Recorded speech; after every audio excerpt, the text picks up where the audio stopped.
Vous êtes président de l'Union des syndicats de pharmaciens d'officine. À l'approche des fêtes de fin d'année, des tests antigéniques, ces tests salivaires rapides, vont être déployés sur tout le territoire dans les pharmacies. Comment se passe ce déploiement ? Il se passe bien, ça fait à peu près 4 semaines qu'on a démarré, donc ce ne sont pas des tests salivaires, ce sont bien des prélèvements nasopharyngés avec le petit couvillon qui va au fond du nez. Et on a déjà 7000 pharmaciens sur les 21 000 qui font déjà des tests. On en a fait 700 000 depuis le démarrage. Et globalement, voilà, ça se passe très très bien, puisqu'on a de plus en plus de pharmaciens qui le font et les patients trouvent ça très pratique de venir le faire, ce dépistage en pharmacie. Alors, il y a aussi des infirmiers qui le font, quelques médecins qui ont un petit peu de temps qui arrivent à le faire, mais c'est la pharmacie qui en fait bien sûr le plus. Le gros avantage de ces tests, c'est qu'on a le résultat dans le quart d'heure. Et c'est ça qui est pour les patients extrêmement important, c'est savoir s'ils sont positifs ou négatifs et avec un résultat immédiat. Oui, il n'y a pas tous ces délais qu'on a pu voir au début de la mise en place des tests. Là, on est fixé très rapidement. C'est ça. Et puis, on voit bien que ces tests antigéniques qui étaient un petit peu contestés au départ, etc., deviennent de véritables armes stratégiques pour lutter contre l'épidémie, avec des dépistages qui sont de plus en plus massifs. On voit bien que la ville de Saint-Étienne, du Havre, du côté de Lille, les régions Auvergne-Rhône-Alpes, PACA, préconisent du dépistage de masse pour essayer d'aller chercher les patients positifs, souvent qui sont asymptomatiques. Et cela, effectivement, répandent le virus, entretiennent la propagation sans s'en rendre compte parce que ils n'ont pas de symptômes, donc ils sont prudents, mais peut-être pas assez.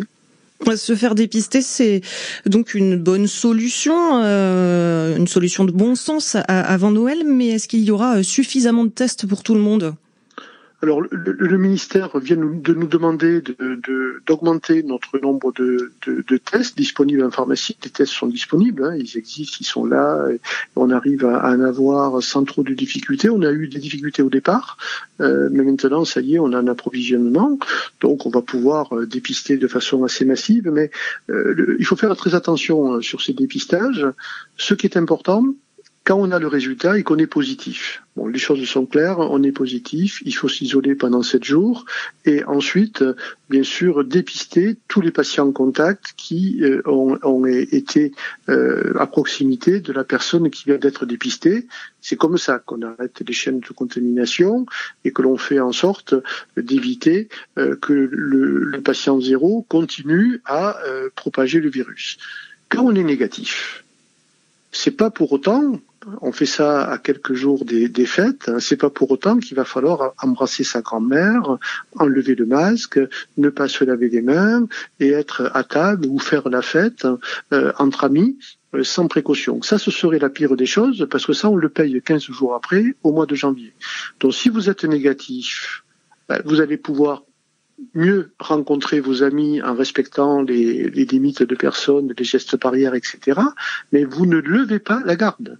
Parce que si vous êtes négatif aujourd'hui, vous pouvez être positif demain ou après-demain. Parce que le virus peut être en quantité très très faible ou vous pouvez vous infecter le lendemain. Donc il faut surtout faire attention à ne pas lever la garde, même si on est négatif. Si on est positif, l'affaire est entendue, on s'isole, on fait un geste citoyen.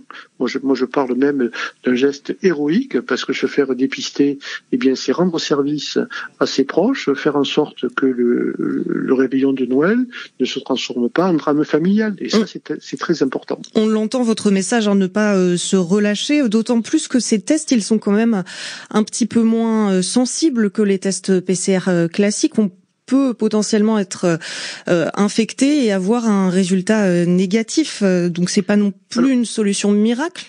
On peut dire ça ? Alors la sensibilité est à 80%, donc on arrive quand même à dépister beaucoup de personnes, et d'ailleurs moi je le vois, quand on dépiste des patients asymptomatiques positifs, ça veut bien dire que le test fonctionne, etc. Mais il peut y avoir des faux négatifs quand la présence de virus est très très très, très faible, surtout au début, dans la sphère nasopharyngée. On exclut de toute manière les patients qui sont symptomatiques et qui ont des symptômes depuis plus de 4 jours. Parce que là, on sait que le virus a parfois migré du nez vers les poumons. Et là, le prélèvement ne permet pas d'en dépister assez. Et là, on envoie sur le test PCR en laboratoire. Mais les pouvoirs publics ont bien compris que les tests antigéniques étaient fiables, que c'était une arme efficace, permettant d'isoler les personnes beaucoup plus rapidement qu'avec des tests PCR. Et d'ailleurs, on vient d'élargir la possibilité de faire ces tests antigéniques pour les patients contacts. Parce que là aussi, c'est important de les isoler. Une personne qui partage le même foyer qu'une personne qui est dépistée positive, on la dépiste de suite en test antigénique et on va refaire un test AG+7.